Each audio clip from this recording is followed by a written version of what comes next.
하나님 말씀 봅니다. 구약성경 욥기서 16장 1절부터 22절까지 기록된 말씀. 16장. 이욥이 대답하여 이르되 이런 말은 내가 많이 들었나니 너희는 다 재난을 주는 위로자들이로구나. 헛된 말이 어찌 끝이 있으랴. 내가 무엇에 자극을 받아 이같이 대답하는가. 나도 너희처럼 말할 수 있나니 가령 너희 마음이 내 마음 자리에 있다 하자. 나도 그럴듯한 말로 너희를 치며 너희를 향하여 머리를 흔들 수 있느니라. 그래도 입으로 너희를 강하게 하며 입술의 위로로 너희의 근심을 풀었으리라. 내가 말하여도 내 근심이 풀리지 아니하고 잠잠하여도 내 아픔이 줄어들지 않으리라. 이제 주께서 나를 피로하게 하시고 나의 온 집안을 패망하게 하셨나이다. 주께서 나를 시들게 하셨으니 이는 나를 향하여 증거를 삼으심이라. 나의 파리한 모습이 일어나서 대면하여 내 앞에서 증언하리이다. 그는 진노하사 나를 찢고 적대시하시며 나를 향하여 이를 갈고 원수가 되어 날카로운 눈초리로 나를 보시고 무리들은 나를 향하여 입을 크게 벌리며 나를 모욕하여 뺨을 치며 함께 모여 나를 대적하는구나. 하나님이 나를 악인에게 넘기시며 행악자의 손에 던지셨구나. 내가 평안하더니 그가 나를 꺾으시며 내 목을 잡아 나를 부서뜨리시며 나를 세워 관역을 삼으시고 그의 화살들이 사방에서 날아와 사정없이 나를 쏘므로 그는 내 콩팥들을 꿰뚫고 그는 내 쓸개가 땅에 흘러나오게 하시는구나. 그가 나를 치고 다시 치며 용사같이 내게 달려드시니 내가 굵은 배를 꿰매어 내 피부에 덮고 내 뿔을 티끌에 더럽혔구나. 내 얼굴은 울음으로 붉었고 내 눈꺼풀에는 죽음의 그늘이 있구나. 그러나 내 손에는 포악이 없고 나의 기도는 정결하니라. 땅아 내 피를 가리지 말라. 나의 부르짖음이 쉴 자리를 잡지 못하게 하라. 지금 나의 증인이 하늘에 계시고 나의 중보자가 높은 데 계시니라. 나의 친구는 나를 조롱하고 내 눈은 하나님을 향하여 눈물을 흘리니 사람과 하나님 사이에와 인자와 그 이웃 사이에 중재하시기를 원하노니 수년이 지나면 나는 돌아오지 못할 길로 갈 것임이니라. 여러분, 금주 수요일은 한국전쟁 발발 75주년 기념일입니다. 일반적으로 여러분 기념일이다 그렇게 이야기하면 기쁜 날이다 그렇게만 생각할 수 있지만 또 반드시 그렇지만은 않습니다. 기념일이라고 한 것은 말 그대로 그날에 있었던 일을 잊지 않고 기억하고 기리는 날, 그렇기 때문에 가슴 아픈 사건에도 기념이라는 말을 우리가 사용할 수 있는 것이죠. 그래서 이것을 조금 구분하기 위해서 한자를 조금 다르게 사용하기도 합니다. 일반적으로 우리가 기념일을 표현할 때는 별일 기자를 씁니다. 별이다 하는 말은 무뎌진 날, 이 칼날을 날카롭게 별이다, 갈다 이런 말을 별일 기자 그렇게 이야기를 해요. 그래서 우리 묻어진 기억을 분명하게 한다. 그래서 그걸 기념일 그렇게 이야기를 하는데요. 이렇게 어떤 사건을 잊지 않고 기억한다는 의미로서 기록할 기자를 쓰는 경우들이 있어요. 그래서 기념일, 그 생각을 분명하게 기록한다. 그렇게 해서 기념일 이런 이야기를 해요. 그런데 이게 사실상 사람들에게 큰 구분 없이 사용되어지고 있습니다. 그런데 이런 건 여러분들이 몰라도 되는데요. 한 가지 오늘은 여러분들에게 강조해 드리고 싶은 것이 있어요. 그게 뭐냐면 우리가 일명이 한국전쟁을 가리켜서 6.25 사변 이렇게 불러요. 우리 예전 세대는 다 그렇게 배웠어요. 그죠? 여러분 학교에서 6.25 사변, 6.25 사변 이렇게 배웠을 걸로 압니다. 그런데 언제부터인지 영어가 보편화되면서 한국전쟁, The Korean War 이렇게 쓰여지는 내용들이 보편화되면서 한국전쟁 이렇게 불려지는 이름이 좀 좀 유식해 보이고 이게 보편화된 것처럼 되어지는 경향이라 그럴까요? 이런 게 좀 많아진 것 같아 보입니다. 그런데 하나를 체크를 해야 되는데 그게 뭐냐 하면 일반적으로 국가 간에 서로 싸우겠다라고 결정을 하고 전쟁 포고를 하게 되면 그것을 우리는 전쟁 그렇게 부릅니다. 그러면 이것은 한국전쟁 그렇게 부르는 게 맞아요. 그런데 전쟁의 포고가 없이, 전쟁 선포가 없이 일방적으로 한쪽이 기습해서 전쟁을 일으킨 경우는 그것은 전쟁이라고 말하지 않고 사변, 그렇게 이야기를 하는 겁니다. 그래서 우리 입장에서 보면 이 전쟁, 6월 25일 날 일어난 이 전쟁은 분명히 사변이 맞다라고 하는 것입니다. 그래서 대한민국, 우리나라 정부, 우리나라 입장에서는 이 전쟁을 6.25 사변 또는 6.25 전쟁 이렇게 부르고 있는 것이 공식적인 입장입니다. 하지만 북한에서는 이것을 조국 해방전쟁 그렇게 부르죠. 그래서 북한에서는 전승절이라고 해서 이 전쟁에서 자신들이 승리했다라고 이야기를 해서 전승절 행사도 치릅니다. 자기들은 기습이 아니라 정당한 민족 해방을 위한 전쟁이었다, 그렇게 이야기를 하는 것입니다. 그리고 또 여기에 참전했던 중국, 그 당시는 중공이었습니다. 중공은 이 전쟁을 가리켜서 항미 원조 전쟁 이렇게 불러요. 그래서 미국에 대항하고 조선을 원조 도왔다. 그래서 항미 원조 전쟁 그렇게 이름을 부른 내용의 전쟁이 바로 이 6.25 전쟁이다라는 것입니다. 여러분, 왜 이렇게 이름을 따지느냐라고 물을 수도 있겠지만 항상 여러분 언어적 개념이 무너지면요, 언어적 개념이 무너지면, 그러니까 언어가 바뀌면 생각이 바뀌게 되고 생각이 바뀌면 행동이 바뀌게 된다 하는 것입니다. 여러분, 이게 뭐냐면 일반적으로 교육이 가지는 굉장히 무서운 힘입니다. 그래서 여러분 학문을 할 때 보면, 학문을 할 때는 항상 언어적 개념을 정리하는 것에서부터 학문은 시작이 돼요. 그래서 논문 쓸 때도 보면 항상 언어적 개념을 이렇게 쭉 정리를 하고 논문을 전개해 나가게 되는데, 그래서 저들은 항상 이 언어를 교묘하게 언어를 파고들어서 바꾸려고 시도하는 경우들을 우리가 많이 봅니다. 여러분, 사단도 어때요? 우리에게 항상 이 언어를 교묘하게 파고들죠. 사단도 창세기에서 야, 하나님이 정말 이 모든 나무, 이 모든 실과 너네들 다 따먹지 말라 그랬어? 여러분, 사단은요 우리에게 항상 그렇게 언어를 교묘하게 바꾸려고 합니다. 근데 하나님 역시 우리에게 항상 이 언어적 개념을 중시해 줬어요. 천지 창조를 하시고 제일 먼저 한 게 뭐예요? 언어적 개념을 정리해요. 빛을 낮이라고 칭하시고, 여러분 언어적 개념을 정리하는 것이 굉장히 중요한 일이다라고 하는 겁니다. 그래서 여러분 성경 공부할 때도 이렇게 원어를 이야기하는 게 여러분들에게 그냥 유식한 거를 막 말하려고 하는 것이 아니라 언어적 개념을 이해하는 것이 굉장히 중요한 일이기 때문에 그 이야기를 여러분들에게 하는 겁니다. 그런데 지금 이 한국의 방송계에서는 한국 전쟁이라는 표현을 줄곧 사용해 오고 있습니다. 그래서 6.25 전쟁, 한국 전쟁, 이것이 사변이라는 사건이, 이 사변이라는 사실이 자꾸만 흐려져 가고 있다는 거예요. 그 안타까운 일이죠. 그러다 보니까 여러분 이 나라에서 남침이 아니라 북침이었다, 뭐 이런 주장도 나오고, 뭐 그런 국회의원이 나오고 국가 전복 세력이 나오고, 여러분 이런 그래서 뭐 정당이 해산됐던 그런 일들도 있었고, 여러분 이런 일들이 일어나는 게 바로 이런 개념들이 흔들리기 때문에 그렇다 하는 것입니다. 그래서 여러분 이 6.25 전쟁에 대해서 여지까지, 그리고 한국 교과서에서, 한국 역사에서, 한국사에서, 근현대사에서 이 전쟁에 대한 공식적인 명칭은 여전히 6.25 사변, 6.25 전쟁이 공식적인 명칭이다 하는 것도 여러분들이 알고 있어야 합니다.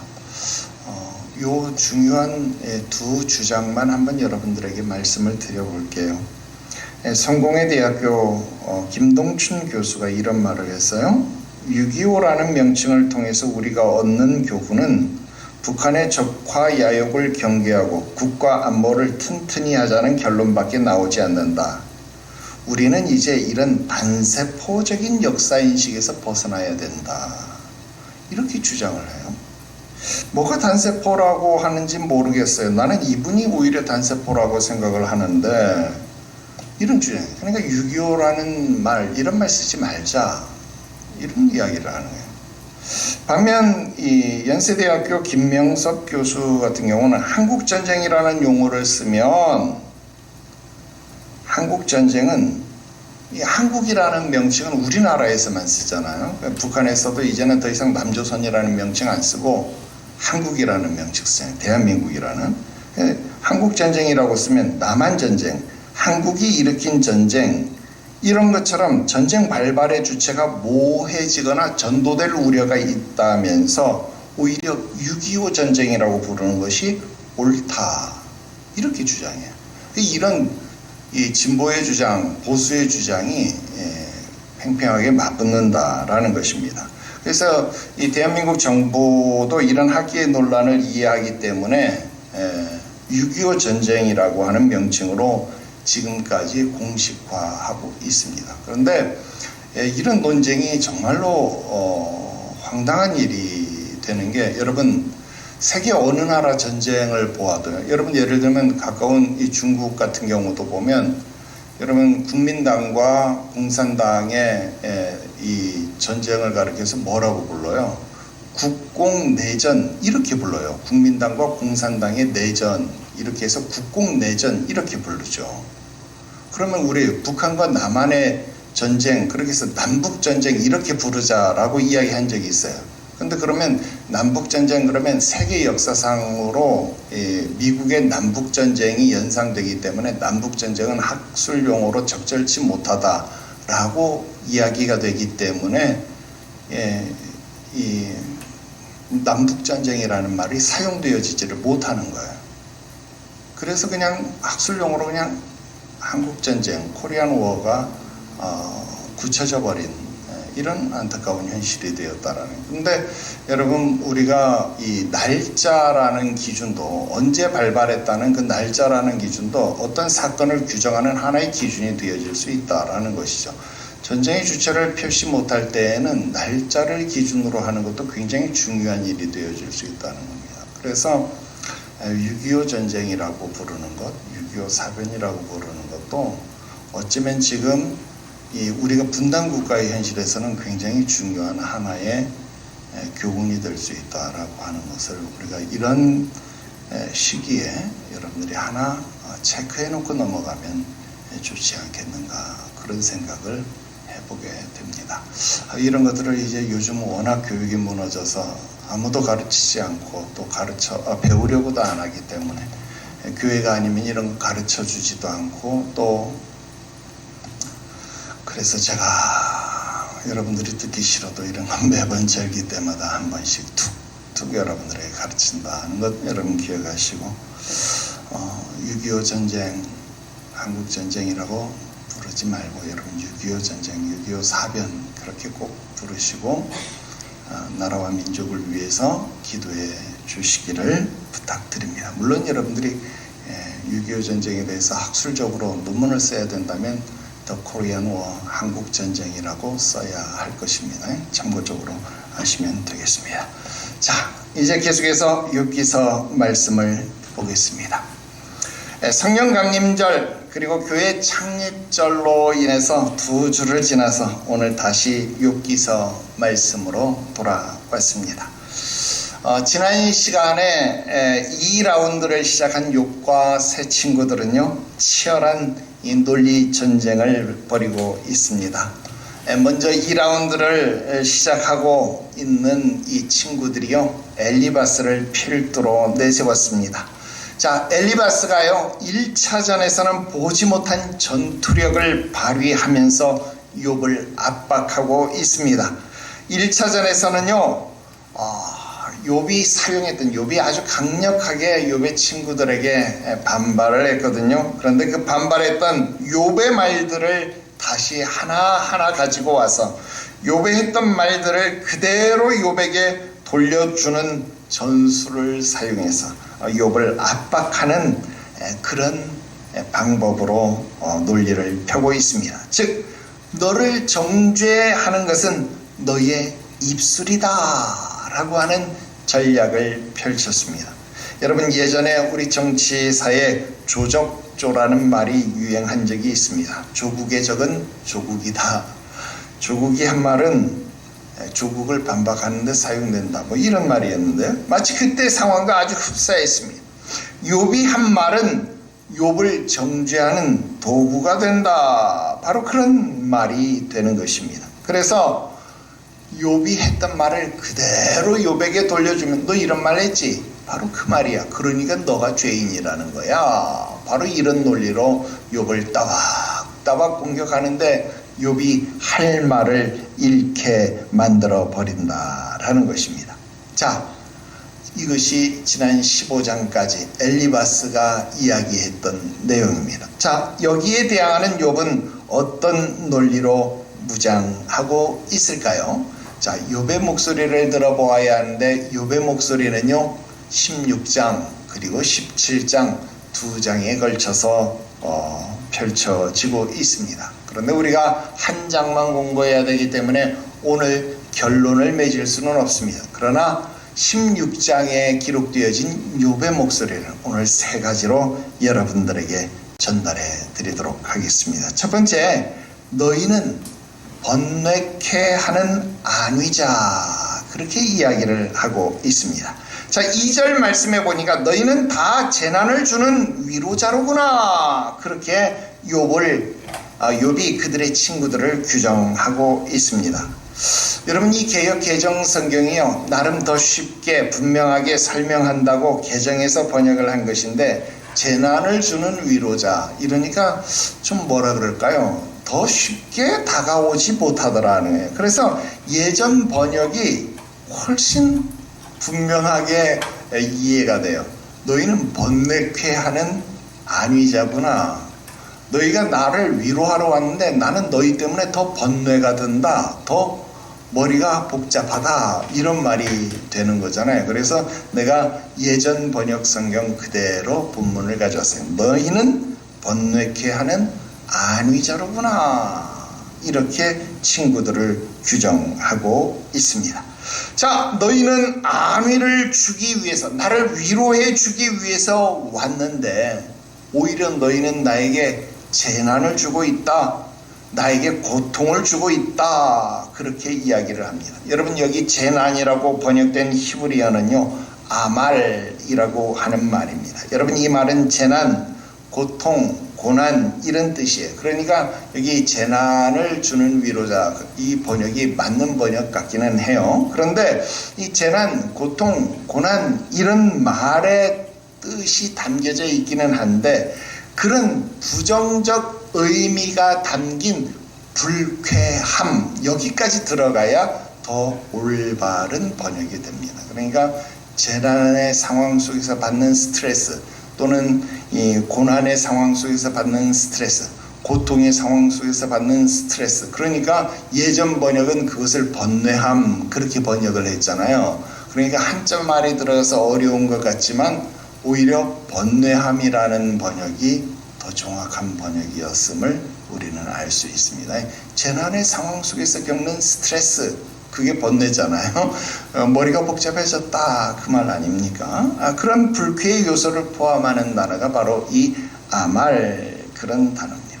자, 너희들 나 위로하러 왔잖아. 그런데 난 너희들 말에 위로를 느끼는 것이 아니라 마치 재난을 만났을 때 멘붕이와 고통이와 막 머리가 복잡해, 그 스트레스를 나는 받고 있어, 지금 그 말을 하고 있습니다. 그럼 이 말은 무슨 말이에요? 일종의 모순어법을 통해서 지금 니들 역할을 제대로 못하고 있어 라고 친구들을 공격하고 있는 거죠.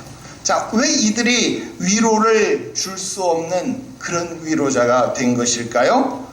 왜냐하면 내가 지금 니들이 하는 말은 내가 이미 수도 없이 들어왔기 때문이다 라는 겁니다. 자, 이런 말이 어떤 말일까요? 악인은 하나님의 징계를 피할 수 없다, 그런 말입니다. 자, 그런데 그런 말들은 앞에서도 욥이 수차 말했잖아요. 야, 이거 니들이 말하지 않아도 다른 사람도 다 알아. 야, 니들이 죽으면 세상의 지혜자들 다 죽겠구나. 야, 저 피조물들도 다 알아. 야, 돌들 앞에 물어봐, 새들 앞에 물어봐. 야, 그들도 다 알걸. 여러분, 욥이 이렇게 비아냥거렸잖아요. 그래요, 모두가 다 아는 말인데 고작 니들이 나 앞에 해주는 위로가 그것뿐이야?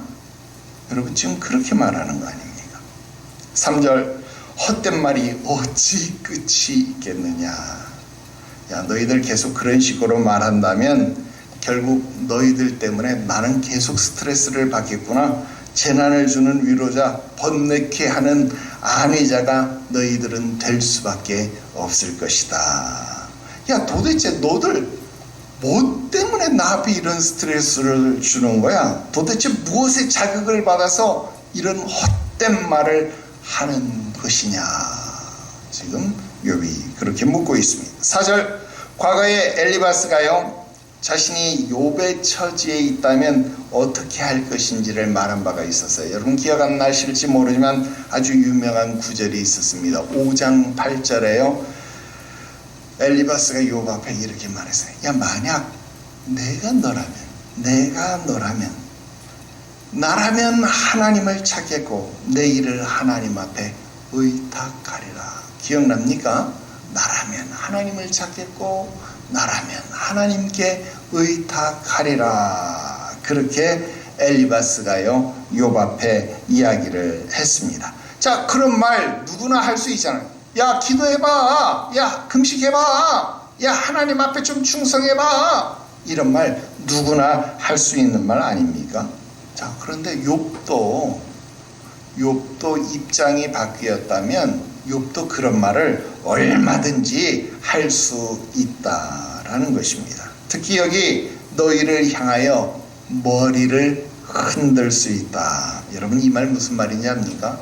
너희를 향해 머리를 흔들 수 있다. 이 말은 그냥 흔드는 정도가 아니고, 이 머리를 흔든다라고 하는 말은 남을 정죄하는 몸짓, 남을 정죄하면서 그것도 아주 조롱하고 조소하는 그런 내용을 포함하는 몸짓이 머리를 흔드는 거예요. 이게 어디 나오냐면 시편 22편 7절 8절 말씀에 나를 보는 자마다 나를 비웃으며 입술을 삐죽거리고 머리를 흔들며 말하되 그가 여호와께 의탁하니 구원하실걸, 그를 기뻐하시니 건지실걸 하나이다.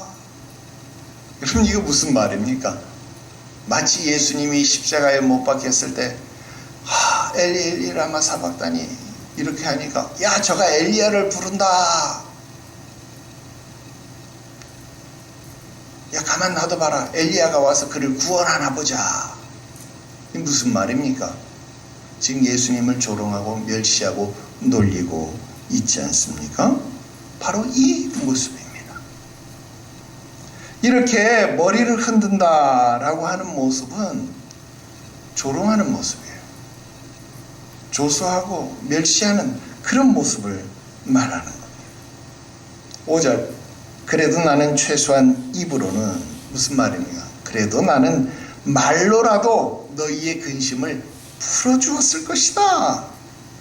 그렇게 조롱하며 멸시하지는 않았을 것이다.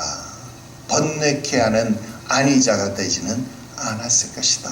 재난을 주는 위로자는 되지 않았을 것이다. 지금 욥은 그렇게 말을 하고 있습니다. 6절 봅니다. 하지만 지금 욥은 그 어떤 위로의 말을 듣는다고 할지라도 그 근심이 풀리는 위로를 얻지 못할 것이고, 또 반면에 조롱과 조소가 멈춘다고 할지라도 그 아픔이 줄어들지 않을 것이다. 그렇게 말함으로써 지금 자기가 겪는 상황, 그 고통이 얼마나 큰지를 그들에게 강조하고 있습니다. 자, 두 번째, 하나님이 지금 나를 원수와 같이 취급하고 있다. 그렇게 표현하고 있습니다. 지금 욥이 친구들과 변론이나 조롱의 결과와는 상관없이요, 6절처럼 백해무익한 그런 상황을 만나는 이유는 뭡니까? 이건 친구들이 나를 번뇌케 하는 그런 안위자가 되었기 때문에 내가 괴로운 것이 아니고, 야 니들 때문에 내가 지금 괴로워, 이게 아니고, 물론 니들이 나를 괴롭히는 것도 있는데 그거는 별로 중요한 게 아니야. 진짜 괴로운 거 뭔지 아냐? 야, 하나님이 지금 나를 원수처럼 여기고 있어. 하나님이 지금 나를 원수처럼 대하고 있기 때문에 그래. 지금 이게 욥의 주장입니다. 여러분, 7절부터 17절까지요, 욥은요 하나님의 행동에 관해서 말하기를 시작하고 있습니다. 자, 그런데 우선 여기서 살펴봐야 할 내용은요, 욥이 하나님을 지칭하고 있는 주어가 계속 바뀌고 있다라는 거예요. 7절에 보면 그라고 했다가 또 당신이라고 말했다가 또 9절에 보면 다시 3인칭으로 바뀌고, 여러분 계속 이렇게 왔다 갔다 해요. 2인칭 3인칭을 막 섞어가면서 왔다 갔다 하고 있습니다. 여러분, 이게 무엇을 의미할까요? 지금 욥이 그만큼 심리적 공황 상태라고 할까요? 심리적 번민이 심각하다라고 하는 그런 의미를 말하고 있습니다. 여러분, 때로는 하나님이 굉장히 멀게만 느껴지는 거예요. 그러니까 3인칭 그가 이렇게 표현하는 거예요. 그런데 때로는 하나님이 바로 내 눈앞에 있는 것처럼 느껴져요. 그러니까 내 눈앞에 있는 분, 당신이 2인칭으로 하나님을 호칭하는 거예요. 여러분, 우리 신앙도 어떻습니까? 때로는 하나님이 멀게도 느껴지고 때로는 하나님이 가깝게도 느껴지는 그런 양태가 나타난다는 거예요.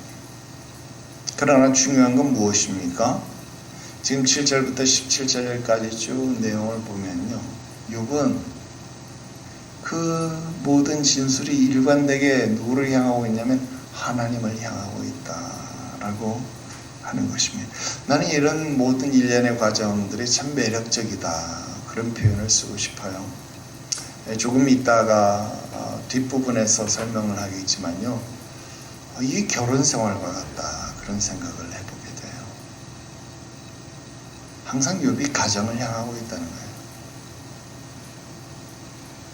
하나님을 향하고 있다, 그 말입니다. 일탈을 하지 않는다, 벗어나고 있다, 궤도를 벗어나고 있지 않다, 그 말입니다. 이게 굉장히 중요해요. 자, 7절 봅니다. 여전히 욥은요, 자기와 온 집안에 임한 재앙의 상황이 악인의 결과가 아니라 하나님의 주권으로 말미암았다, 그렇게 이야기를 하는 거예요. 8절, 시들게 하셨다. 이 시들게 하셨다라고 번역된 말은요, 카마트라고 하는 말인데요, 이건 문자적으로 그대로 보면 뜯다, 주름살지다, 뭐 일그러지다, 뭐 이런 뜻이에요. 이게 무슨 말이냐면, 지금 욥이 자기의 질병으로 인해서 지금 자기의 상황이, 온몸이 뭐 고난으로 인해서 일그러진 것을 그렇게 표현하는 단어로 보여집니다. 그런데 이런 모든 상황들이 바로 나를 향한 증거, 나를 향한 증언이 되고 있다는 거예요. 이렇게 뜯기고 이렇게 주름지고 이렇게 일그러진 모습을 보니까 마치 남들이 볼 때 내가 뭐 한 것처럼 보여요? 범죄한 것처럼 보인다. 왜? 지금 친구들도 그렇지만 나머지 보통 사람들은 뭐라고 봐요? 이런 뜯겨지고 주름지고 일그러진 삶은 누구만 사는 거예요? 범죄자들만 사는 삶이거든. 그러니까 지금 이렇게 뜯겨지고 주름지고 일그러진 나의 삶은 내가 범죄자라는 것을 증명하고 있다, 그 말입니다. 그런데 이런 범죄함의 모습을 욥이 인정하느냐? 아니라는 거예요. 나는 이것을, 내 삶은 나를 범죄자라고 말하고 있지만, 증거하고 있지만 나는 그것을 인정하는 것이 아니다라는 것입니다. 그래서 나는 이것을 더 이상 내 친구들에게, 아니야 나는 범죄하지 않았어, 이렇게 호소할 필요가 없다는 거예요. 말해봤자 내 입만 아프다는 거예요. 그러니까 나는 누구에게 호소하는 거예요? 하나님 앞에 호소한다는 거예요. 여러분, 우리 신앙이요, 지금 이 상황임을 알아야 합니다. 여러분들의 인생을 한번 보세요. 여러분들의 인생이요, 딱 실패자라고 말해야 되잖아요. 여러분 돈 있어요? 여러분 권세 있어요? 여러분 잘 나가요? 세상은 여러분들을 보면서요, 실패자라고 말해요. 야, 너 하나님 믿으면 복 받는다며. 야, 네 하나님 믿으면 출세한다며. 네 하나님 믿으면 자식 좋은 대학 가고 뭐 저쩌고 저쩌고 막 그런다며. 야, 그러더니 너 꼴 좋다? 너 잘 된다며. 야, 잘 되긴 뭐 쥐뿔. 뭐 잘 됐는데. 야, 그럴 거면 내 주먹을 믿어라. 야, 아이고, 야, 그 교회 갖다 바친 돈 나 앞에 줬으면, 야, 내가 주식해서 이만큼 불려줬으면, 아이고, 저런 바보. 여러분, 이런 소리 듣지 않습니까? 그 삶이 여러분들을 바보라고, 어리석다고, 실패자라고, 너는 안 된다고, 할 수 없다고, 너는 어리석은 자라고 증명하고 증언하고 있다라는 거예요. 그러니까 그렇게 말하는 자들을 향해서 여러분들이 아니야, 나는 실패자가 아니야. 여러분, 그들에게 아무리 호소해봤자 말해봤자 여러분 입만 아프다 그 말입니다. 그러니까 어떻게 해야 됩니까? 하나님을 향해서 호소해야 됩니다. 누구처럼? 욥처럼. 9절입니다. 그런데 하나님 앞에 호소하고 싶은데 하나님은 욥을 어떻게 여기고 있어요? 원수처럼 여기고 계시다. 그렇게 묘사하는 겁니다. 그 말 무슨 말이에요? 지금 그만큼 내가 겪는 고통이 극심하다라는 거예요. 내가 하나님 앞에 말하고 싶은데 진짜 지금 내 상황은 하나님이, 내가 하나님이어도 지금 나를 보고 싶지 않을 것 같아. 이런 모습이에요. 10절, 하나님이 나를 이렇게 대하시니까 내 주변의 무리들, 일반 대중이기도 하고 가족 친지기도 하고 심지어는 지금 나에게 위로하러 온 이 3명의 친구들마저도 마치 하나님하고 한패인 듯이 지금 자기를 대적하고 있다 그 말입니다. 그런데 마치 이런 상황은 시편 22편 12절에서 18절에 기록된 다윗의 상황을 떠올리게 합니다. 여러분 한번 시편 22편 찾아볼래요? 시편 22편 표제부에 보면요, 다윗의 시 그렇게 써놨어요.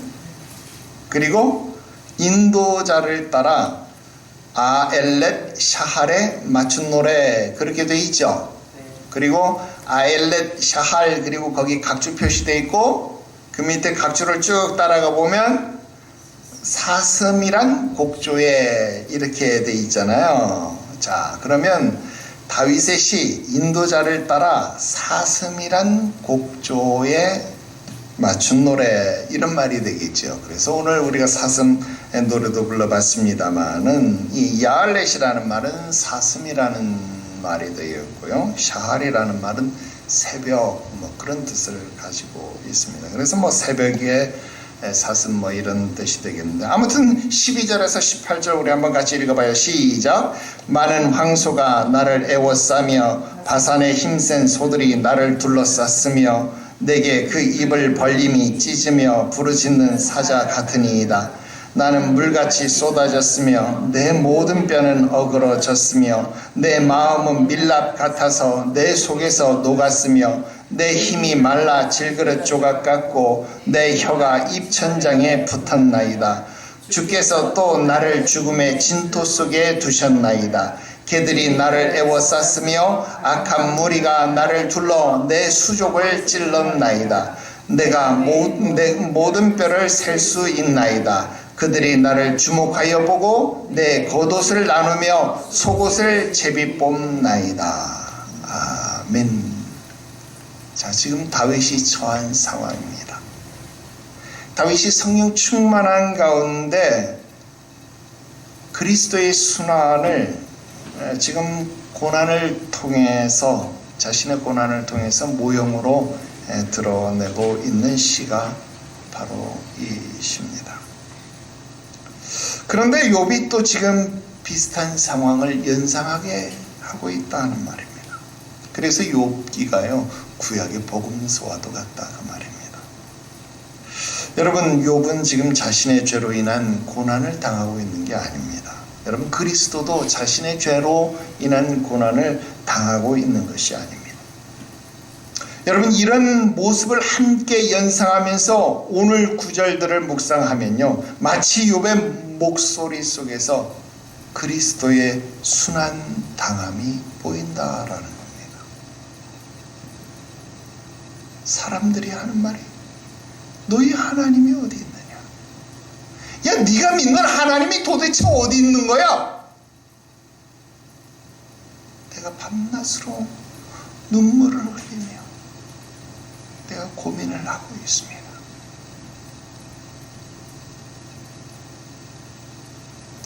내 영혼아, 네가 어찌하여 낙망하느냐?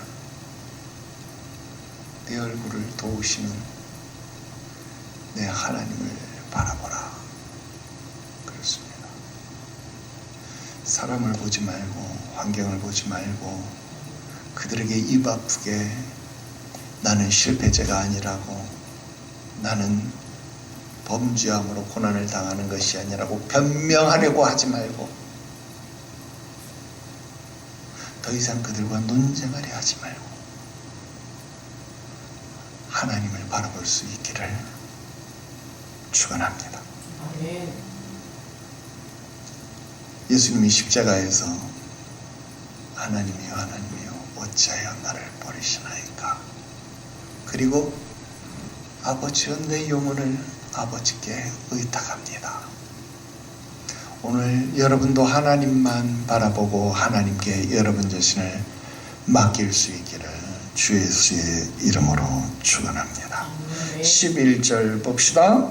여기 악인으로 번역된 히브리어는요 아윌이라는 말입니다. 물론 이 말이 불의하다, 불의한 사람 이런 뜻이 있어요. 그래서 악인이라고 번역된 말이 틀린 말은 아니에요. 그런데 이어서 보면 또다시 행악자 이런 말이 나오잖아요. 그러면 악인 그리고 행악자 두 번 쓰니까 강조다. 여러분, 여기선 강조가 아니고요. 여러분, 이어서 또 행악자가 나왔으니까 여러분, 여기서는 이 아윌이라는 말이 불의한 자, 악인이라는 의미보다는 이 아윌의 또 다른 의미, 젖먹이, 아이, 소년 그런 뜻으로 번역이 되면 더 좋지 않겠는가, 그런 생각을 해봅니다. 그러면 여러분, 11절은 어떤 말이 될 수 있을까요? 하나님이 나를 마치 아이처럼, 소년처럼, 젖먹이처럼 그렇게 무지하고 철없는 자들에게조차 멸시를 당하고 경멸을 당하게 하셨다, 그런 의미가 되겠죠. 그리고 행악자의 손에 이끌리게 하셨다, 그런 말이 되겠죠. 그러니까 지금 욥이 얼마나 비참한 거예요. 그냥 내가 힘 있는 자에게 싸움에서 지면 내가 힘이 없으니까 졌구나, 뭐 여러분 이렇게 느낄 수 있잖아요. 그런데 내가 어린 아이 앞에 싸워서 졌어. 그럼 여러분, 이게 말이 됩니까? 말도 안 되잖아요. 그런데 어린 아이하고도 진 거예요. 그러니까 여러분, 이건 무슨 일입니까? 하나님이 지게 하지 않고서는 도저히 질 수 없는 일이다. 여러분들이 지금 이 땅 위에서 당하는 고난이라고 하는 것은 여러분들이 도저히 당할 수 없는 고난임에도 불구하고 하나님이 그렇게 만들어 가시니까 당할 수밖에 없는 고난이 되어졌다, 그 말입니다. 12절, 하나님은 마치 맹수를 사냥하는 듯이 욥을 사지로 몰아붙고 있습니다. 그 앞에서 욥이 정말 안쓰럽기까지, 여기 꺾으시다 라고 하는 말은 파라르라고 하는 말인데, 이 말은 산산이 부수어서 분쇄시킨다 이런 뜻이에요. 그 말은 무슨 말이며, 도저히 회복 불능의 상태가 이르른다, 그 말입니다. 하나님이 한번 꺾어버리면요 회복 불능의 상태가 된다, 이 말입니다. 여러분, 우리가 하나님 앞에 어느 정도로 꺾어지는지 알아요? 회복 불능의 상태까지 가는 거예요. 여러분, 사람이 참 묘해요. 적당히 꺾어지거나 적당히 아프면 뭐라 그러는지 알아요? 나 재수 좋아서 이거 다 나았다고. 여러분, 이렇게 말합니다. 완전히 죽을 병 아니면 아유 의사가 실력 좋아가지고 나 고쳤다고 여러분 이렇게 말해요. 완전히 쫄딱 망하지 않으면요 사람이요 아유 내가 실력이 좋아가지고 아유 내가 재기해가지고 일어났다 아유 내가 그래가지고 일어난 거 아니야 아유 나 진짜 대단하지 않아? 여러분 이렇게 말한다 이 말입니다. 그래서 하나님이 꺾으시는 것은요 어떻게 된다고요? 완전히 산산조각 내가지고 부수어뜨려가지고 분수해가지고 도저히 재기불능 다시는 원상복구를 시키지 못하는 상태까지 하나님이 만들어 버리신다. 하나님 그렇게 꺾으시며 그 말입니다. 13절 콩팥 신장 이렇게 번역된 이 말은 칼야라고 하는 말인데 이 히브리 사람들은 이 칼야라고 하는 말을요 이 사람의 사고 감정 뭐 이런 것들의 가장 깊은 단계의 자리 애정의 자리라고 이해를 합니다. 왜 그러냐면 여러분 제사할 때 뭐 배를 갈라서 이 심장부터 꺼내고 뭐 허파 꺼내고 뭐 이렇게 해서 맨 마지막 꺼내는 장기가 이 콩팥이잖아요. 그러니까 여러분 이게 굉장히 깊은 자리 굉장히 안쪽 자리, 맨 마지막 자리. 그러니까 이 사람에게서 가장 심장과 연결되어진 가장 깊은 자리에 있는 장기로 생각되어지는 그런 인식을 가지고 있어요. 그래서 우리 예전에도 생각을 했습니다만 심장은 마음을 상징하는 것으로 우리가 이야기를 했잖아요. 그런데 이 신장, 그러니까 콩팥도 간혹 심장과 같은 그러니까 마음이라는 단어로 혼용해서 사용하기도 합니다. 그게 어디서 나오냐면 예레미야서에서 이런 내용이 나와요. 그래서 이 예레미야가 이 백성이 입술로는 나를 존경하나 그 마음은 내게서 멀다라고 이야기할 때 그 마음이 내게서 멀다. 그 마음이 먼 것은 어디에? 신장이 제일 깊숙이 제일 안쪽에 있기 때문에 심장은 여기 제일 가까운 데 있잖아요. 그러니까 여기서는 심장이라는 표현을 안 쓰고 콩팥이라는 표현을 써요. 그래서 심장, 칼야, 이 칼야 제일 먼 곳, 입술과 제일 먼 곳에 있는 것이 칼야, 신장, 콩팥 이렇게 사용하기도 합니다. 그래서 이 콩팥 뭐 이런 개념도 뭐 참고적으로 여러분들이 생각하시면 되겠네요. 14절 그가 나를 치고 여러분 이 치고라는 단어는 우리가 배웠던 단어입니다. 파라츠라는 단어인데요. 이거 성벽을 무너뜨린다, 뭐 구멍을 뚫고 허문다, 뭐 이런 뜻인데 어디서 배웠을까요? 기드온에서 배웠습니다. 기드온이 미디안 진영에 내려가서 미디안 병사가 꿈꾸는 이야기를 들었는데 여러분 보리떡이 막 굴러와 가지고 미디안 진영을 허무는 꿈을 꿨죠. 그때 이 사용되었던 단어가 이 파라츠라는 단어, 여호수아서에도 나왔었어요. 파라츠라는 단어 우리 자주 배웠던 단어입니다. 성벽을 무너서 그냥 허물어서 단숨에 들어가는 것 이런 것을 파라츠라고 얘기해요. 근데 그가 나를 치고 근데 하나님이 나를 팍 치는 것이 어때? 그냥 일시에 한 번에 용사같이 달려드시는 하나님의 징. 그러니까 하나님이 한번 나를 탁 치면요 그냥 일시에 무너져 버려요. 하나님 앞에서 일시에 무너져 버리는 그런 모습을 표현하는 겁니다. 15절 나 또 이 15절 이거 표현 보면서 나 또 울컥했잖아요. 여러분 굵은 배를 꿰매어 내 피부에 덮고 여러분 이 부분 여러분 이해되나요? 여러분 상처난 데다가 꺼즈를 이렇게 대면 여러분 진물이 나와가지고 이 상처에 이 꺼즈가 딱 달라붙어서 마를 경우 여러분 경험했죠? 그러면 이 꺼즈를 떼내려고 하면 여러분 뭐 막 물에 불리고 뭐 과산화수소 막 불리고 막 알코올솜 불리고 막 이렇게 해서 이거 살살 떼내는데 그래도 10중 8구 상처가 덧나기도 하고 이거 딱지 떨어지기도 하고 여러분 그러는데 이거 떼내는 거 쉽지 않아요. 근데 나 같은 경우는요 여러분 꺼즈 위로 진물이 아니라 이 꺼즈 위로요 살이 덮여요. 살이. 나는 이 피부 이식 수술을 했잖아요. 일반적으로 피부 이식하면 그 경계선에서 이런 게 현상이 자주 일어나는데, 요즘 뭐 기술도 좋아졌고 또 재료들도 많이 좋아졌지만 40년 전 내가 수술할 그때는 여러분 붕대도 어떻게 했다고요? 빨아서 썼다 그랬잖아요. 그런 시대다 보니까 뭐 모든 게 좋지 않았던 그런 때잖아요. 그런데 이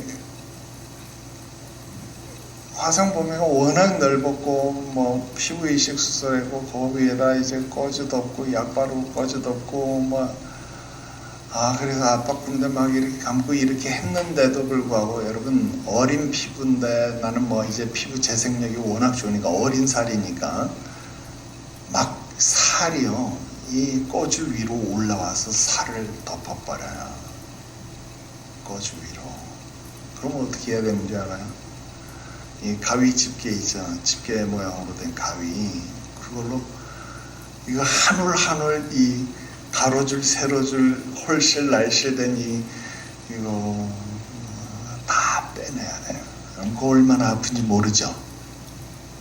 여러분 매끈한 바늘로 이렇게 맨살을 찌르는 게 아플까요? 아니면 울퉁불퉁한 면실을 뽑는 게 아플까요?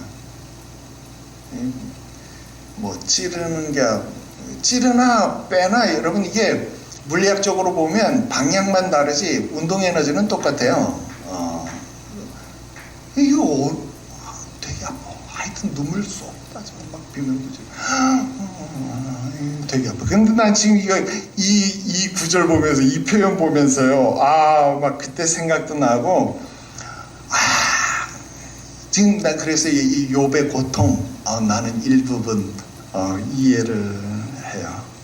지금 욥이 굉장히 힘들었던 상황이구나. 굉장히 아프구나. 뿔은 힘, 권능, 능력을 상징합니다. 근데 그 모든 게 완전히 실족되고 상실되었음을 암시하는 표현이에요. 16절 어려운 것 없으니까 지나가고요. 17절 욥은 지금까지도 계속 자기의 완전한 무죄를 주장하고 있습니다. 친구들이 비난하는 것처럼 자기가 범죄했기 때문에 고난받는 게 아니라 자기는 영문도 모른 채 하나님의 의지에 의해서 하나님의 주권에 의해서 지금 징계를 받는다라는 겁니다. 또 한편으로 자신이 하나님을 향해서 여전히 결백을 아뢰고 있다는 거예요. 내 기도는 정결하다 그 말입니다. 이제 마지막 세 번째 말씀 드립니다. 내 말을 증명해 줄 이는 사람이 아니라 하나님이시다라는 겁니다. 바로 오늘 핵심, 여러분들에게 드려야 할 핵심이 여기에 있습니다. 17절 말씀의 근거와 이유가 되는 게 바로 이 18절 말씀부터 22절까지입니다. 여기는 간단해요. 금방 끝나요. 이 말씀만 오늘 여러분들에게 제가 가정에 비유해서 말씀드리고 말씀 마치려고 합니다. 18절 보겠습니다. 땅아 내 피를 가리지 말라. 여러분 무엇이 생각납니까? 왜 땅이 피를 가리지 말라 그럴까요? 여러분 누가 연상되지 않습니까? 아벨. 여러분 아벨이 연상됩니다. 아벨이 죽었을 때 아벨의 피가 땅에서 하나님께 어떻게 했어요? 호소했다 그 말입니다. 자 그런데 지금 욥이 땅에게 뭐라고 말하는 거예요? 땅에게 호소를 하는 거예요. 땅에게 증언을 요청하고 있는 거예요. 땅아 내 피를 가리지 마라. 즉 나의 기도가 이 땅에서 쉴 자리를 얻지 못하도록, 즉 내 기도가 땅에 떨어지지 않도록 계속해서 내 흘리는 피의 호소를 하늘로 올려달라고 지금 증언을 요청하는 겁니다. 굉장하지 않아요? 굉장한 의지가 보여지지 않아요? 19절 중보자라고 번역된 이 말은요 사헤드라고 하는 말인데 증인, 증거, 기록 이런 의미입니다.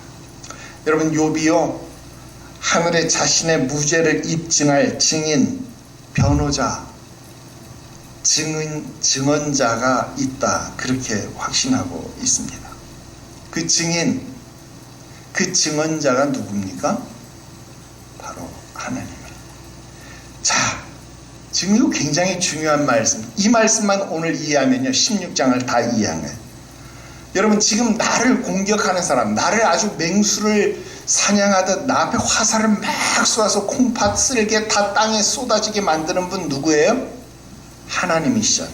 자, 지금 나를 공격하는 분이 누굽니까? 하나님이에요. 그런데 나를 이 공격하는 하나님을 대항할 수 있는 분이 누구예요? 하나님. 나를 공격하는 분이 하나님이신데 그 하나님을 대항할 수 있는 분도 하나님뿐이래요. 여러분, 이거 굉장히 멋진 말 아닙니까? 하나님 외에 하나님을 대항할 자가 없다는 의미입니다. 여러분, 얼마나 멋진 신앙 고백이고 얼마나 멋진 신뢰 관계인가요? 나를 대적하시는 분도 하나님이시지만 나를 변호하고 나를 위로하고 나를 건지실 분도 하나님뿐이시다는, 그가 나를 치셨으나 도로 나를 싸매어 낫게 하실 것이다. 여러분, 지금 이 고백을 욥이 하는 거예요. 정말 멋지더라. 여러분, 결혼해서 30년을 넘게 살았어요. 때론 미워했고 때론 화를 냈고 여러분, 싸우다 보면 때로는 이혼해버려야지, 여러분 이런 생각도 안 할까요? 이런 생각 하잖아요. 그런데 이런 괴팍한 성질의 나, 이런 괴팍한 성질의 나를 참아주고 30년 동안 곁에 있어준 사람이 누굴까요? 남편이라는 거예요. 아내라는 거예요. 그러니까 부부고, 그러니까 찐 사랑 아닙니까? 지금 욥이요 하나님 앞에 이런 고백하는 거예요. 멋지지 않아요? 나는요 지금 욥이 너무 중후하고 너무 멋있어 보입니다. 20절 21절요. 우리 인생에 수많은 역경들이 있습니다. 그런데 그 역경들 가운데 20절 고백은요, 인생에서 한 고비를 넘긴 사람들만 할 수 있는 고백입니다. 50이 넘고 죽음의 고비를 넘나들다 보니까 깨달아지는 것들이 있어요. 젊었을 때 그리고 어렸을 때는요 친구들이 정말 소중합니다. 가족보다 배우자보다 더 소중해요. 그래서 그들의 평가, 그들의 관심, 그들과의 관계가 더 중요하더라 하는 거예요. 하지만 50이 넘고 죽음을 넘나들다 보니까 결국에는 그게 별로 안 중요하다라는 것을 알게 되더라는 거예요. 나중에는 몇 안 남더라 이 말이에요. 나는 지금 인생에 있어서요 내 친구다 라고 말할 수 있는 사람 몇 없어요. 나이를 떠나서 내 친구다 라고 말할 수 있는 사람, 조일렘 목사님, 안 목사님, 우리 전도사님, 요렇게 밖에 안 남은 것 같아요. 그 외의 사람들은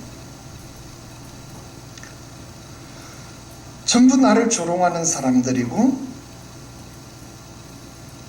나 역시 그들이 내 눈에 들어오지 않아요. 나도 그들을 내 눈에 두지 않습니다. 그리고 내 눈은 하나님을 향하여서 눈물을 흘리더라 하는 겁니다.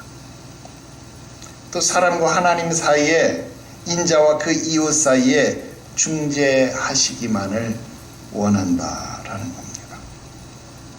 그래서 그 옛날 이사야 선지자가 기도했던 것처럼 여호와여, 힘이 강한 자와 약한 자 사이에는 주밖에 도와줄 리가 없사오니 우리 하나님 여호와여, 우리를 도우소서.